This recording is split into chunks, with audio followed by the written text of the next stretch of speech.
একই ২৪ ঘন্টা সময় সবার কাছে আছে, কিন্তু কেউ কোটি টাকা কামাচ্ছে আর কেউ বলছে তার কাছে কোনো চাকরিই নেই। তফাৎটা কোথায়? শুধুই কি ভাগ্য, নাকি অন্য কিছু?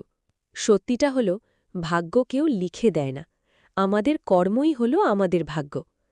আজ আপনি যা দিচ্ছেন, কাল সুদে আসলে তা আপনার কাছেই ফিরে আসবে। তাই নিজের কথায় কাউকে কষ্ট দেওয়াও কিন্তু আপনার ভাগ্যকে খারাপ করে দিচ্ছে।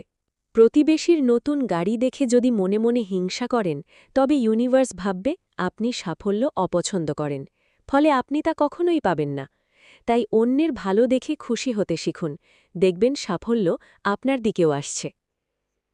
ভাগ্য পরিবর্তনের সবচেয়ে বড় চাবিকাঠি কি জানেন? স্বার্থপরতা ত্যাগ করা।